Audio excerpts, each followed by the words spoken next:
We're starting. Okay.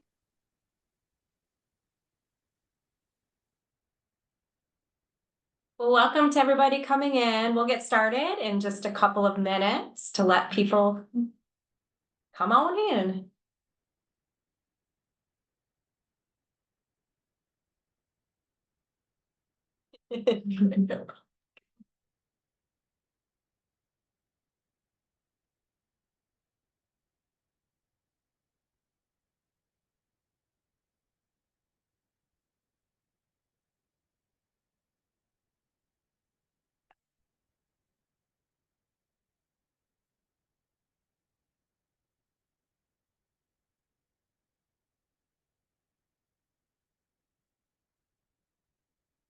Of course.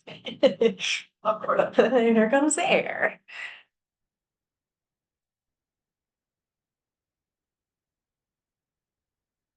We'll get started in just about one more minute. This presentation's gonna take. I don't think we'll go the whole time.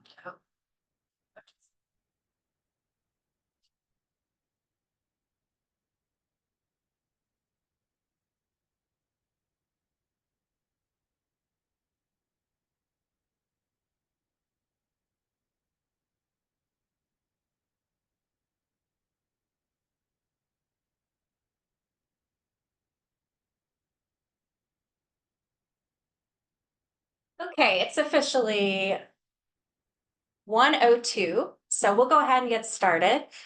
And I'll start. My name is Dr. Bentley. I am the business mentor for FRC Team 4188, as well as our two in-house FTC teams, Astrobots and Ecliptic. And I'm actually not going to be the presenter today. I'm just here to get the ball rolling because we have three of our leads on our business side of the team. I'm going to let them introduce themselves, and they are going to be sharing with you how Columbus Space Program with both our FRC and FTC teams, how do we manage this more than robots, the non-engineering aspects of our team, and how do we work together to support the engineering side of our team, and then also our broader community here in Columbus, Georgia.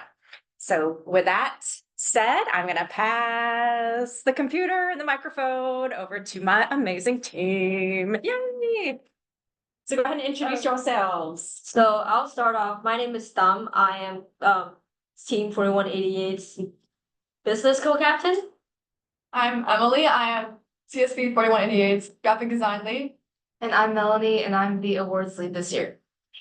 Oh, and I just want to pipe in and also share that all three of them have also been on our FTC team. And so we can give advice and tips and tricks from both the FRC point of view and FTC point of view. And now I will fade into the background.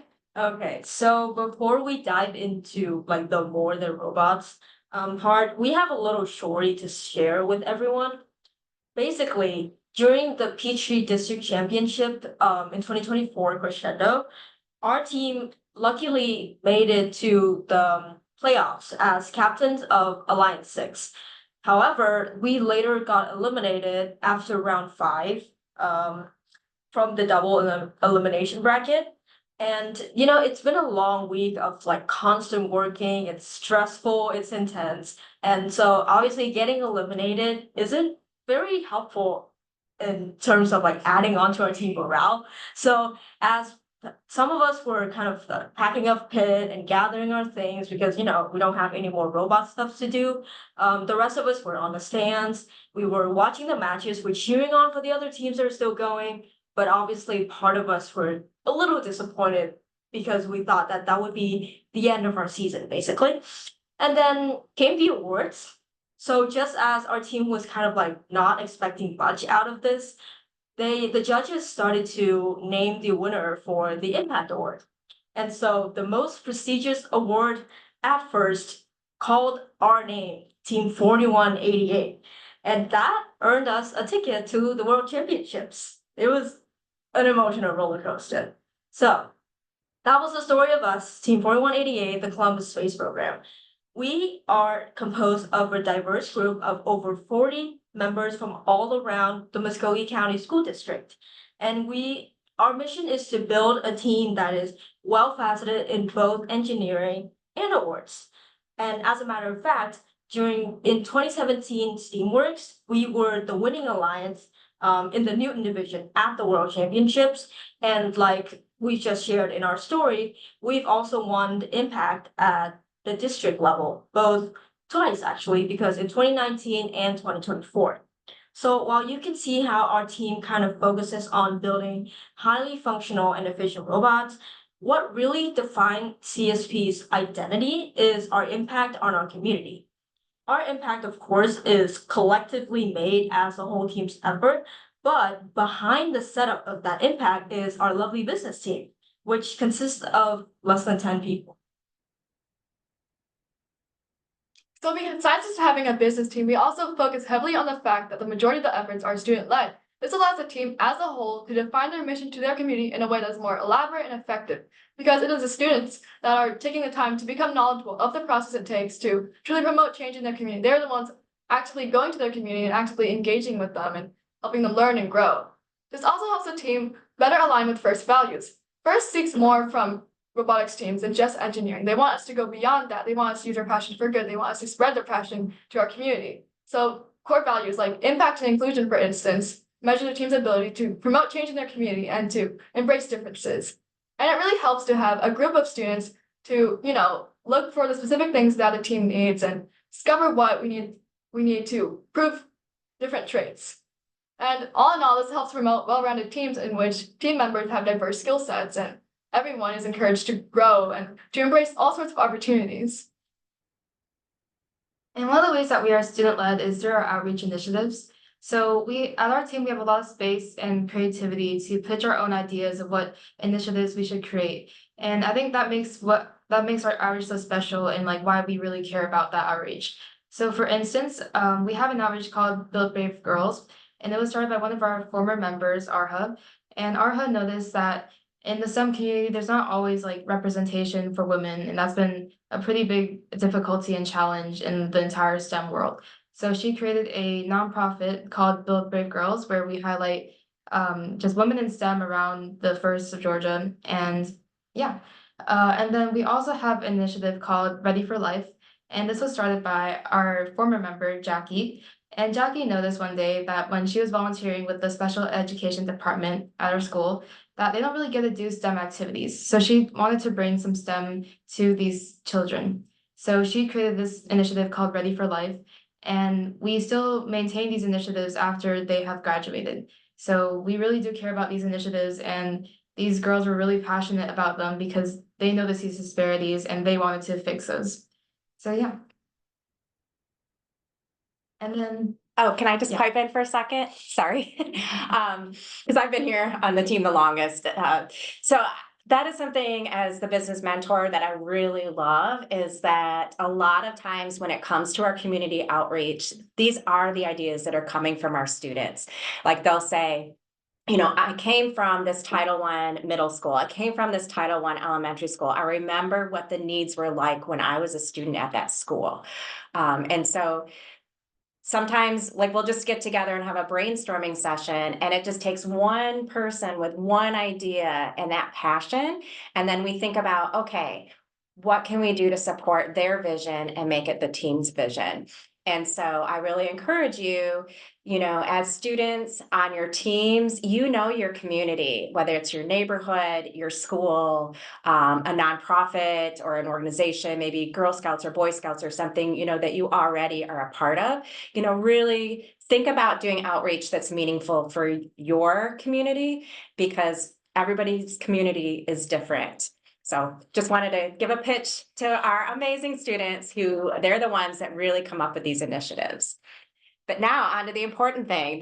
As a team of 10 out of a bigger team of 20 or 40 students, how do we organize all these different outreach efforts and everything else we do in business? So we have business sub-teams to organize our business team. And the first sub-team that we have is the media team. So when you think of business, we typically think of like media and fundraising and like financing and things like that. And that is true. So one of our sub teams is a media sub team, and we have videographers and photographers where they document our favorite memories and our outreach efforts and events. And this is important for documentation and award submissions, but it's also important because it documents our favorite memories. And as high schoolers, I think we all know that time is very fickle, and that we're all going to graduate soon. So being able to eternalize your favorite memories with verse, whether it be at competitions or just a daily practice and like session at HQ, it's very special to look back at those photos and remember what you and your team have accomplished and all your friends that you've made along the way. So yeah. Yeah, and because it's the students that are the ones taking photos and videos, they bring their passion into like just the sheer fact of garnering documentation and gathering data. And it's really great to see. So aside from media, another big part of business obviously is money, or in other words, fundraising. And so with the student-led structure of our team, we are really able to express our appreciation for the people in our community who support us through our fundraising events. And obviously, we wouldn't be able to go to competitions or build our robots, have a facility, or even present here today at this very symposium without our sponsors. So the role of our business team in terms of fundraising is to be in charge of things that involve us expressing ourselves. And basically what that does is that we can persuade corporates or people to sponsor us and donate to our team. The work we do here in terms of fundraising can vary, but it can involve a lot of grant writing to or designing flyers or posters or presentations for our sponsors. So again, like Melanie said, when we think of business, we kind of think of like the media coverage or like money fundraising, right? So people often think that it's about taking photos and social media and finances, but there's a lot more to that. Starting off with graphic design, this is where students get to represent themselves and choose how to develop their team's image. And it is especially beneficial when we have to move to unfamiliar locations for competitions. And personally, whenever I get lost, I look for the green and blue and the pits and the stands. And going beyond just comp and like identity, whenever I see the colors outside of robotics, I also remember what I'm a part of, and it feels really great. So it's more than just technical design. It's also about, fostering feelings of community and belonging and being able to choose how to represent your team and reinforce your identity. So as part of the sub-team, students can be in charge of pit signs, t-shirts, presentations, and just overall documentation. And this is where most of like the passion, the non-editing aspects, just seeing everything and seeing the big picture comes from. And all these sub teams come together for our awards sub team. So our awards efforts, they really help create our identity as who we are as a team. And as a team, we have a lot of special outreach initiatives, and we've been doing some really cool things to our community to help spread STEM. And to be able to be recognized by FIRST and the judges for all of our efforts that we've been doing in the past years, it's really special. So that's why our business team has a lot of efforts to try to win those awards and get recognized. And also, as the awards lead, I know that it's tedious work to do a lot of the award submissions, like the executive summaries, the presentation practices, and also the essays. But honestly, whenever you get to like go up with your team and like hold that blue banner, it's really special, and all the work gets paid off. And you realize like, your team and your team has a mission and that you've accomplished it. So it's really amazing to see what high schoolers can do when they really have a passion to help their community. And I will just pipe in for a second as a business mentor and say, if you're just starting out, creating a business team, or if you're looking at ways, to kind of revise your business team, having an awards leads, if awards are important to you, is really important because, as one person, I can't always keep track of every single deadline and making sure we have documentation for everything. And so what's great when you have an awards lead is then you've got one or two people, that are managing, all the documentation, the deadlines, practices, and things like that. Because I know teams that do outreach, it's a labor of love. And you don't want your efforts to be ignored. You don't want to be able to celebrate those efforts. And so by having an awards lead or leads, you have somebody that is making sure that your team, does that important documentation so you can celebrate these amazing successes. Not to say the other leads aren't important. But I'm just saying, if you gotta pick one, this is a good umbrella one to start with.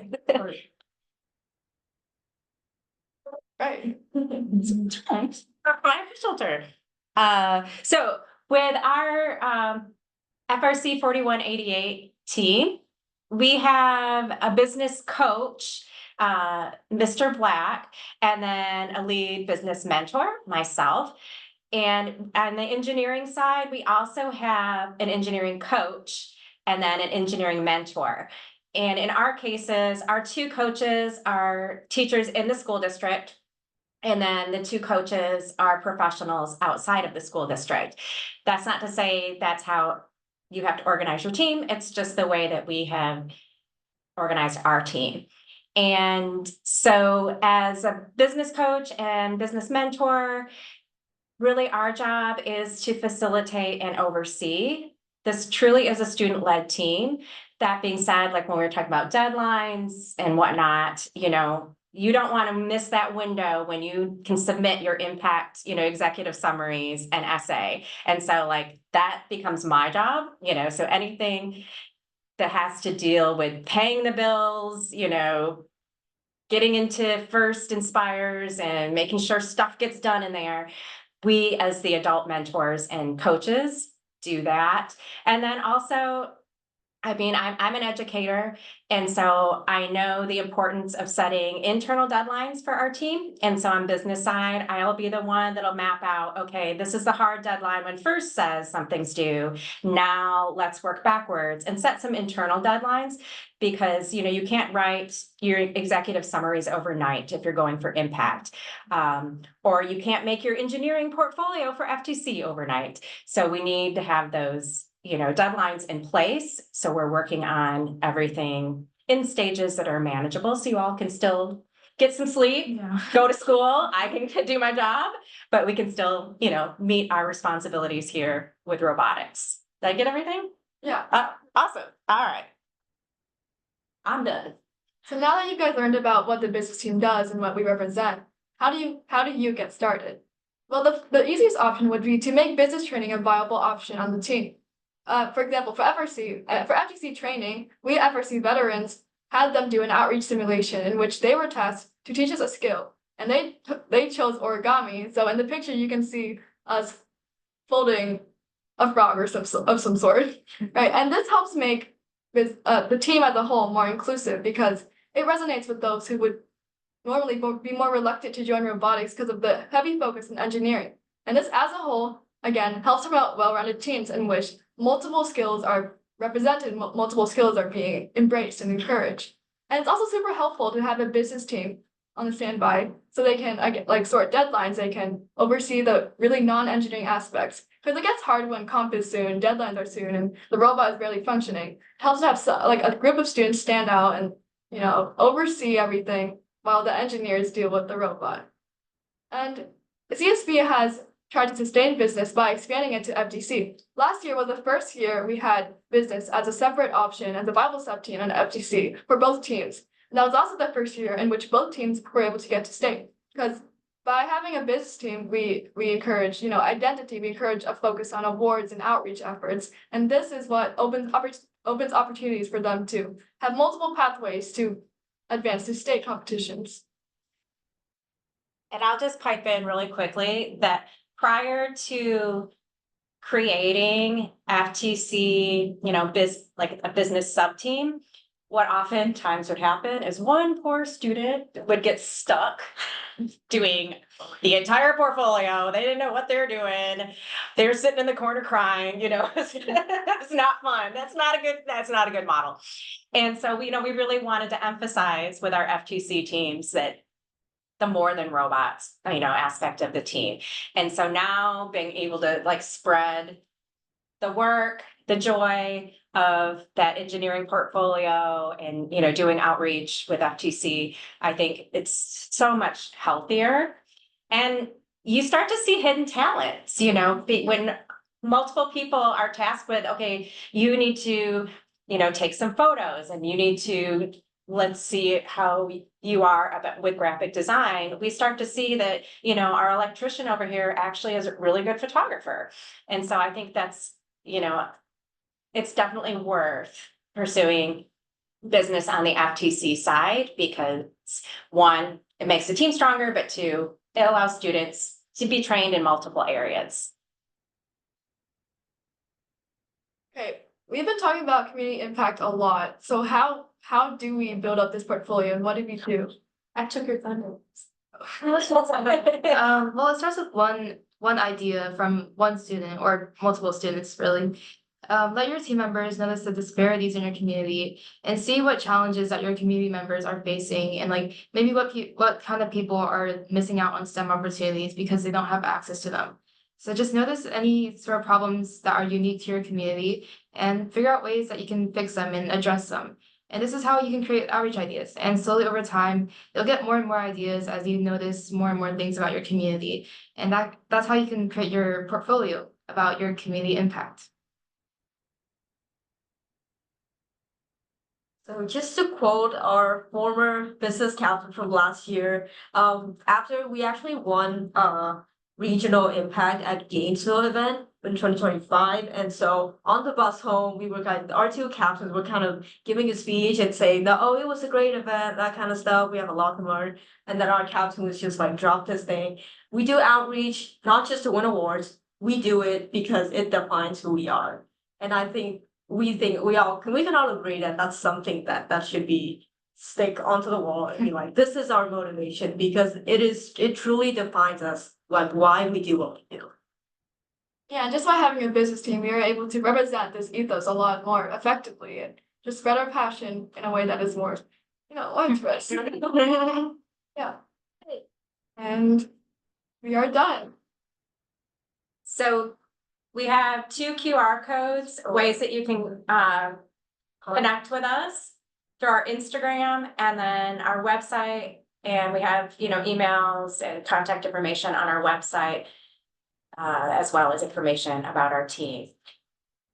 And we're still in the process of updating our website this year, so you might see some things a little bit under construction. It's a year, I think our team on business and in engineering side, it never ends.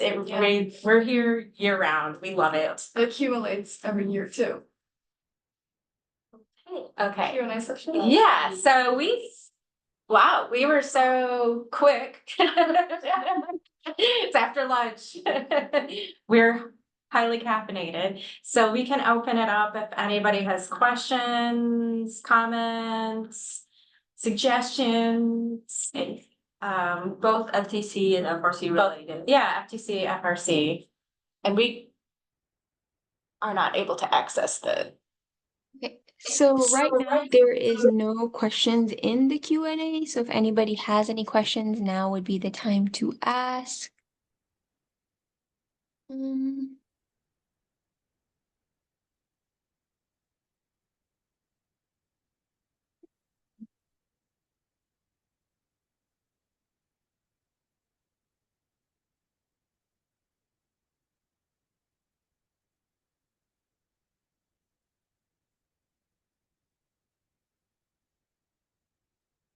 Okay, so Zainab raised his hand.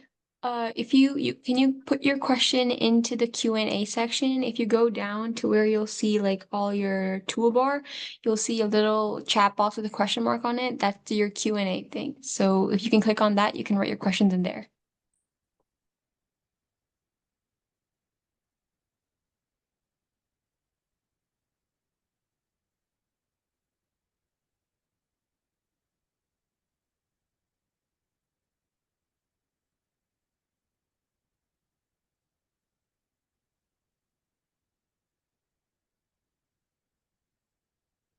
Or are y'all okay with just having him like unmute and just talk and give y'all the question himself? Well, that's great. Yes. Okay, so I think you can just unmute and you can ask the question.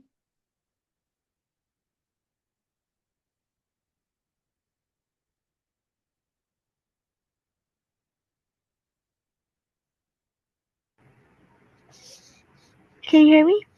Yes. Yes. Okay. So I'm actually from St. Mary's, and they said that you have to pick up you have to pick a session, and like I picked a session called some kind of, I think it was like, let me check. It was circuit runners, and they said I have to attend that session.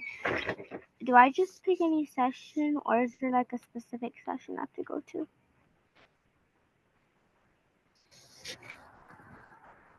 There's a specific session that you'd have to look out for on the calendar. I don't I really think know. there are multiple sessions happening at the same time. So Yeah, so I can attend any one I want, right? course. Yeah, yeah, it's open to everyone. Okay. Also for like, what can we do to like, what do you need to do to be capable of being on the lead team? Like, like how people, they get like in robotics team, they have positions. So how do you like, what do you have to do to like get on the team? Or So in terms of getting on the like to lead, get a lead, yeah, to get a lead position. basically for this is stuff for our team. I mean, you don't have to necessarily follow the same format or structure, but for our team, at least, we will have the leads and the mentors, and then we will kind of, for the upcoming season, we would pick out what we call like assistant leads. So that person would kind of be like slowly filling in what the lead is doing. So there's something we call shadowing. So we're basically following the lead around, see what they're doing, and kind of like learn from what the lead is doing. And obviously they will get some training and that kind of stuff. And that being said, it's all about getting involved into the team's work. So a lot of our members here, we're all 2-year members, but I mean, already able to get the leading position, but simply because sometimes, for example, Melanie here is awards lead. Last year she would come to like our former awards lead and she'd be like, "Oh, can I do something with awards? What things are there? What can I help with?" And then the leads will obviously give you like this little task related to, like, if they need help, they're just gonna give it to you, and kind of like that's how you get used to um have been doing, and you kind of become more knowledgeable about that aspect. And then we will have kind of like a choosing process where the leads and the mentors are going to sit down and be like, oh, I noticed that this person is really involved in that aspect, and they've shown their passion and their interest in taking that lead position. And yeah, so that's how you can get the lead position on the team. Oh, thank you. That's it. That's a good question. Every team has different organizational structures anyway, but that's just our recommendation, step out, stand out. Any more questions?